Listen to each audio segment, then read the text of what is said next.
ආයුබෝවන් 2026 මාර්තු 2 වෙනිදා සිකුරු ග්‍රහයා මීන රාශියට ගමන් කරනවා. මීන රාශියේදී සිකුරු උච්ච වෙනවා. දැනටමත් කුම්භ රාශියේ චතුර්ග්‍රහ සංයෝගයක් තිබෙනවා. ඒ ගැන අප දැනුවත් වෙලා ඉන්නේ. ඉතින් මෙයින් යතිවන බලපෑම් විමසීමට අපි සම්බන්ධ කරගත්තා ප්‍රවීණ ජ්‍යොතිෂවේදීනි නයෝමි පබසරාමණිකේ මහත්මියව. එතුමිය දැනටමත් මේ ගැන ලිපියක් කේන්දරේ පුවත්පත්‍රයට යොමු කරලා අවසන්. මණිකේ මිස්මේ පුරෝකථනයන්ට අනුව මගේ රෙකෝඩින් අහන ඔබ දැනටමත් දන්නවා ලංකාවේ කේන්දරේ තමයි කුම්භ. මීන රාශිය කියන්නේ ලංකා කේන්ද්‍රයෙන් දෙවැන්නයි. ඒ කියන්නේ ධනස්ථානයයි. සිකුරු ධනස්ථානයට පැමිණ උච්ච වීම ආර්ථික වශයෙන් සුබදායක ලකුණක්. විශේෂයෙන්ම විදේශ විනිමය ගලාගෙන එනවා. සුඛෝපභෝගී භාණ්ඩ වෙළඳාම වර්ධනය වෙනවා. බැංකු හා මූල්‍ය අංශයේ පිබිදීමක් ඇති වෙන්න පුරුවන්. මේ කාලයේ ස්වර්ණාභරණ, මිල අධික රෙදිපිලි, කාන්තා ආලේපන සහ පාරිභෝගික භාණ්ඩ අලවිය ඉහළ යනවා. නමුත් කුම්භ ලග්නයේ මේ වෙනකොට ගෝචරය වන රාහු සහ කුජ නිසා ආර්ථිකයේ යම් හදිසි උච්චාවචනයන් හෝ වියදම් පාලනය කර ගැනීමේ අපහසුතා ඇති වෙන්න පුරුවන්. සිකුරු කියන්නේ විනෝදය සහ සැපය නියෝජනය කරන ග්‍රහයෙක්. ඔහු ධනස්ථානයේ උච්චවීම සංචාරක ව්‍යාපාරයට ඉතාම හොඳයි. විදේශීය සංචාරකයන්ගේ පැමිණීම ඉහළ යනවා. සංචාරක ශේෂ්ත්‍රය හරහා වැඩි වශයෙන් විදේශ විනිමය රට තුළට ගලා ඒම සිදුවෙනවා. හොටෙල් සහ නවාතන් පහසුකම් ශේෂ්ත්‍රයේ නව ආයෝජන ඇතිවීම මෙම කාලයේදී සිදුවෙනවා. සිකුරුගේ බලවත් වීම කලාලොවට අලුත් පණක් එකතු කරනවා. අලුත් නිර්මාණ බිහිවෙනවා වගේම සිනමා ශාලා වෙත ප්‍රේක්ෂකීන් ආකර්ෂණය වීමක් සහ කලාකරුවන්ට ඇගයීම් ලැබෙන කාලයක්. විදේශීය රටවල් සමග එක්ව කරන කලා නිර්මාණ සඳහා අවස්ථා විවර වෙන්න පුරුවන්. කුම්භ ලග්නයේ අංගාරක සංයෝගයක් නිර්මාණය වී තිබෙනවා. පසුගිය සතියේත් මණිකේ මිස් මේ ගැන සඳහන් කළා. මේ ඊට වේගවත් ආවේගශීලී සහ කලහකාරී සංයෝගයක්. ජනතාව අතර ඉවසීම අඩු වෙන්න පුරුවන්. සුළු සිදුවීමක් පවා ආගමික හෝ ජාතික මට්ටමේ ගැටලුවක් දක්වා දුරදිග යාමේ ප්‍රවණතාවක් තිබෙනවා. රාහු ග්‍රහයා මගින් පවතින තත්වයන් අතිශයෝක්තියට නංවා ප්‍රචාරණය කරන නිසා වැරදි මතවාද හෝ ආගමික අන්තවාදී අදහස් සමාජගත වීමට ඉඩ තිබෙනවා. කුම්භ ලග්නයේ රවි සහ බුධගේ ගෝචරය පාලන තන්ත්‍රය සහ තොරතුරු සංනිවේදනය, ඒ කියන්නේ මීඩියා සහ සෝෂල් මීඩියා නියෝජනය කරනවා. කටකතා සහ වැරදි තොරතුරු, ඒ කියන්නේ ෆේක් නිවුස් හරහා ආගමික සමගියට බාධා පමුණුවන සිදුවීම් වාර්තා වෙන්න පුළුවන්. රාජ්‍ය පාලනයට මෙවැනි තත්වයන් පාලනය කිරීමට දැඩි වෙහෙසක් දැරීමට සිදුවෙනවා. සිකුරු දෙවැන්නට පැමිණ මීන රාශියේදී උච්ච වුණත් මීනේ කියන්නේ ගුරු හිමි රාශියක්. ගුරුගෙන් ආගම සහ දර්ශනයයි නිරූපණය වෙනවා. ආගමික ස්ථාන හෝ ආගමික නායකයන් සම්බන්ධ මූල්‍යමය කරුණු හෝ පෞද්ගලික සිදුවීම් මුල් කරගෙන සමාජය තුළ කතාබහක් නිර්මාණය වෙන්න පුරුවන්. මාධ්‍ය සහ සමාජ මාධ්‍ය හරහා පැතිරෙන ආගමික මතවාද ගැන විමසිලිමත් විය යුතුයි. මේ කාල සීමාව තුළ පැවැත්වෙන ආගමික උත්සවවලදී ආරක්ෂාව සහ සංහදියාව කෙරෙහි වැඩි අවධානයක් යොමු කිරීම වැදගත් වෙනවා. ජනතාව තුළ යම් නොසන්සුන් බවක් හෝ විප්ලවකාරී අදහස් පැවතියත් සිකුරුගේ පැමිණීම ඒ තරමක් දුරට මෘදු කරනවා. ආගමික මධ්‍යස්ථානවල පාලනයට නව නීති රීතියීමට ඉඩ තිබෙනවා. ආගම්වාදී ගැටලු ඇති වූවහොත් උච්ච සිකුරුගේ බලපෑම නිසා නීතිය තදින් ක්‍රියාත්මක වී ඒවා පාලනය කිරීමට රජයට හැකි වෙනවා. වැරදිකරුවන්ට දඬුවම් ලැබීම වේගවත් වෙනවා. ලංකා කේන්ද්‍රයේ ධෛර්ය සහ රාජ්‍ය පාලනය නියෝජනය කරන කුජ ග්‍රහයා ලංකා කේන්ද්‍රයේ ලග්නගත වීම නිසා පාලන තන්ත්‍රය තුළ ජවයක් ඇති වෙනවා. නොපුසුබත ධෛර්යය ඇති වෙනවා.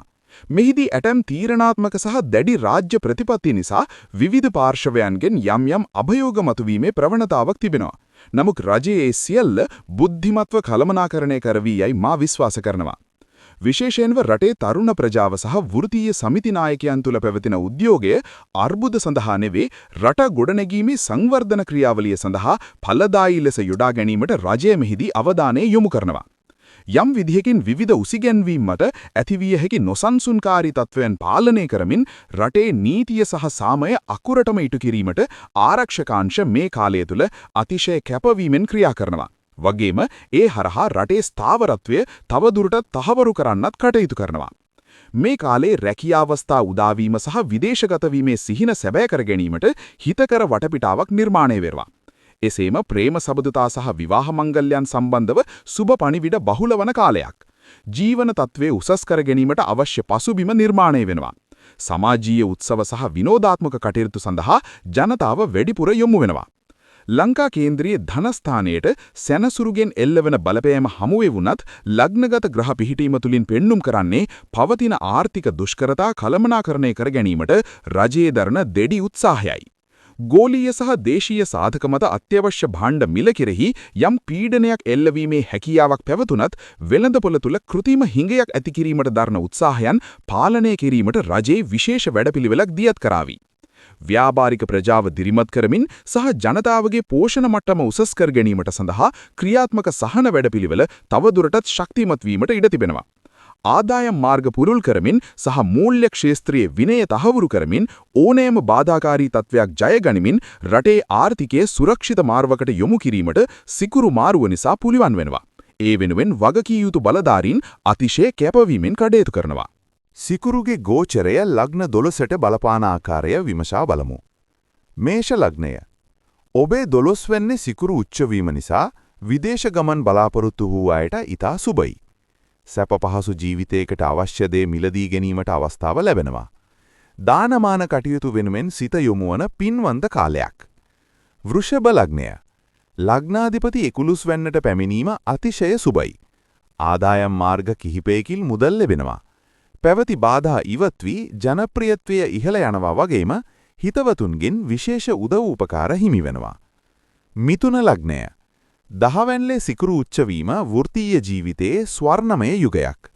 කලා, සංචාරක හෝ විලාසිතා ශේෂ්ත්‍රවල අයට උසස් වීම සහ ගෞරව නාම හිමි වෙනවා. රාජ්‍ය අංශයේ ගෞරවය දිනා ගැනීමට හැකි වෙනවා. කටක ලග්නය. 9 වෙනිලේ සිකුරු උච්ච වීම නිසා වාසනාව මතු වෙනවා. උසස් අධ්‍යාපන කටයුතු සාර්ථක වෙනවා. ආගමික ගමන් බිමන් යෙදෙනවා. පියාගෙන් හෝ ගුරුවරුන්ගෙන් දීපල හෝ විශේෂ වරප්‍රසාද හිමි වෙන්න පුළුවන්. සිංහ ලග්නය. 8 වෙනිලේ සිකුරු උච්ච වීමෙන් අනපේක්ෂිත ලාභ හිමි වෙනවා. රක්ෂණ වන්දි හෝ දෑවදි වැනි දේ ලැබීමට ඉඩ තිබෙනවා. රහසිගතව පැවති ප්‍රශ්න වලින් නිදහස් ලැබෙනවා. විනෝදජනක කටයුතු සඳහා ආරාධනා ලැබෙනවා. කන්‍යා ලග්නය. 7 වෙනිලේ සිකුරු උච්ච වීම මංගල යෝග සක්‍රිය කරන ප්‍රබල පිහිටීමක්. විවාහ අපේක්ෂිතයන්ට සුදුසු සහකරුවන් මුණ ගැසෙන කාලයක්. හවුල් ව්‍යාපාර සාර්ථක වෙනවා වගේම සමාජයේ කැපී පෙනෙන චරිතයක් බවට පත්වෙනවා. තුලා ලග්නය. ලග්නාධිපති 6 වෙන්නට පැමිණිත් අශුභ වෙන්නේ නැහැ. සිකුරු උච්ච බලයෙන් සිටීම නිසා ලෙඩ රෝග තිබුණා නම් ඒවා සුව අතට ඇරෙනවා. සතුරන් මිතුරන් බවට පත්වන කාලයක්. සේවා ස්ථානයේ පරිසරය ප්‍රියජනක වෙනවා. සුරතල් සතුන්ගෙන් සතුටක් ලැබෙනවා. වෘශ්චික ලග්නය. 5 වෙනිලේ සිකුරු උච්ච වීම ඉගෙනුම ලබන දරුවන්ට අතිශය සුබයි. නිර්මාණශීලී අංශවලින් ජාත්‍යන්තර ජයග්‍රහණ පවා ලැබෙන්න පුළුවන්. ප්‍රේම සබඳතා ස්ථාවර වෙනවා. දරුලාභ අපේක්ෂිත අයට සුබ පුවත් අසන්නට ලැබෙනවා. ධනු ලග්නය. 4 වෙනිලේ සිකුරු උච්ච වීමෙන් නිවාස, වාහන සහ ඉඩකඩම් සම්බන්ධ සිහින සැබෑ වෙනවා. ගෘහ ජීවිතය ඊට සැපවත් වෙනවා. මවගෙන් විශේෂ ආදරයක් සහ දීපලක් හිමිවීමට ඉඩකඩ පවතිනවා. මකර ලග්නය. 3 වෙනිලේ සිකුරු ගමන් කිරීම නිසා ඔබේ sannivedana හැකියාව වර්ධනය වෙනවා. සහෝදර සහෝදරියන් සමග පවතින සබඳතා ඊට සුහද වෙනවා. කෙටි විනෝදචාරිකා බහුල වන ප්‍රබෝධමත් කාලයක්. කුම්භ ලග්නය. ධනස්ථානයේ වූ දෙවැන්නේ සිකුරු උච්ච වීමෙන් ආර්ථික වාසනාව උදා වෙනවා. මිහිරි කතාව නිසා අන් අයව ආකර්ෂණය කර ගැනීමට පුරුවන් වෙනවා. පවුලේ උත්සව සහ මංගල්‍ය කටයුතු වෙනුවෙන් වැඩි කාලයක් වැය වෙනවා. මීන ලග්නය. ලග්නයේම සිකුරු උච්ච වීමෙන් ඔබේ රූපලාවන්‍ය සහ පෞරුෂය බැබලෙන කාලයක්. මාලවී යෝගයේ බලය නිසා සැප සම්පත් බහුල වෙනවා. සමාජයේ ඉහළ පිළිගැනීමක් හිමි වෙනවා. සියලු කටයුතු සාර්ථක වන වසන්ත කාලයක් ඔබට උදා වෙලා තියෙන්නේ. සිකුරු ග්‍රහයාගේ මෙම ප්‍රබල සුභ ශක්තිය උපරිම කර ගැනීමට සිකුරාදා දිනවල සුදු ඇඳුමින් සැරසී ආගමික වත්පිළිවෙත්වල නිරත වෙන්න.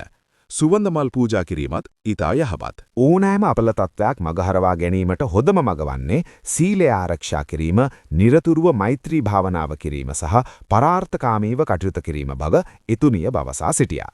කේන්දරේ පුවත්පත්‍රට ලියන ලද මෙම පලාපල පොදුවේ ලග්න හිමියන්ට ලියූ බවත් තමාට බලපාන ආකාරය තම තමන්ගේ ජන්මපත්‍ර මගින් නිවැරදිව පරීක්ෂා කර බලාගත යුතු බවත් ඉතුමිය කරුණාවෙන් මතක් කර සිටියා. ඔබේ කේන්ද්‍ර පරීක්ෂා ඇතුළු සියලුම ජ්‍යොතිෂ කටයුතු සිදු කර ගැනීමට මැණික මිස්ට කතා කරන්න. WhatsApp මැසේජ් කරන්න. ඉතුමියගේ අංකය 77 22 79 136. මැණික මිස් මුණ ගැහෙන්න කැමති නම් ඔබට පුළුවන් මාවනෙල්ලේ ප්‍රධාන නුවර පාරේ පිහිටි මන්ත්‍රා ජ්‍යොතිෂායතනයේ වෙත පිය නගන්න. ඒ වගේම පුංචි ඉල්ලීමක් තියෙනවා. මැණික මිස්ගේ Facebook page එක follow කර YouTube channel එකත් subscribe කරන්න. bell button එකත් click කරලා තියාගන්න. එතකොට වීඩියෝ එකත් අප්ලෝඩ් කරපු ගමන් ඔයාලට notification ලැබෙනවා. like comments දාන්නත් අමතක කරන්න එපා. ආයෙත් ඉක්මනින් ඔබ හමු වීමට එන්නම්. ආයුබෝවන්. තෙරුවන් සරණයි.